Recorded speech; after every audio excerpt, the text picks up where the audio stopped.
તો આ તરફ અમદાવાદમાં પહેલા વરસાદમાં શેલા વિસ્તારની હાલત સાવ ખરાબ થઈ ગઈ છે। સ્થાનિકોએ શેલાની હાલત ખરાબ થતા એક વિડીયો પણ બનાવ્યો હતો અને લોકોએ વિડીયો મારફતે પોતાની આપવીતી વર્ણવી છે। સામાન્ય વરસાદમાં જ શેલાના રોડ પાણીમાં ગરકાવ થઈ ગયા છે। પાણી ભરાતા વાહન ચાલકોને ભારે હાલાકી વેઠવાનો અહીં વારો આવેલો જોવા મળી રહ્યો છે।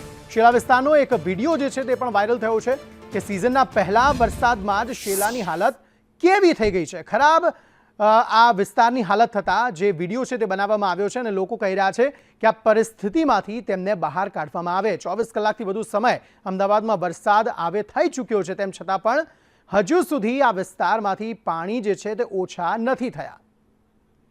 કશ્યપ જોશી વધુ માહિતી આપી રહ્યા છે। કશ્યપ, જણાવશો શું વધુ વિગતો?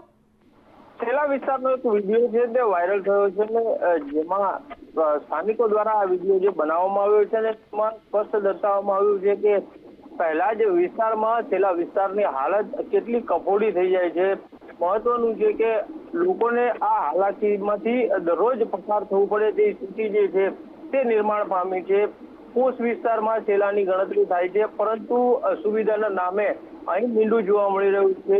રસ્તાના ઠેકાણા નથી, ના તો ગટર લાઈનના ઠેકાણા છે અને જ્યારે વરસાદ પડે છે ત્યારે ગટરના પાણી જે છે તે રોડ ઉપર આવે છે, સાથે જ વરસાદી પાણી જે છે તે પણ ભરાઈ જાય છે અને તેના કારણે સ્થાનિકોને હાલાકી પડી રહી છે અને લોકો કહી રહ્યા છે કે આ પરિસ્થિતિમાંથી અમને બહાર કાઢવામાં આવે અને આ પરિસ્થિતિ જે છે તે આજકાલની નથી, પરંતુ વર્ષોથી શેલા વિસ્તારની આ જ દશા છે અને આ દુર્દશા લોકોને વેઠવી પડી રહી છે। જી આભાર સમગ્ર માહિતી આપવા માટે।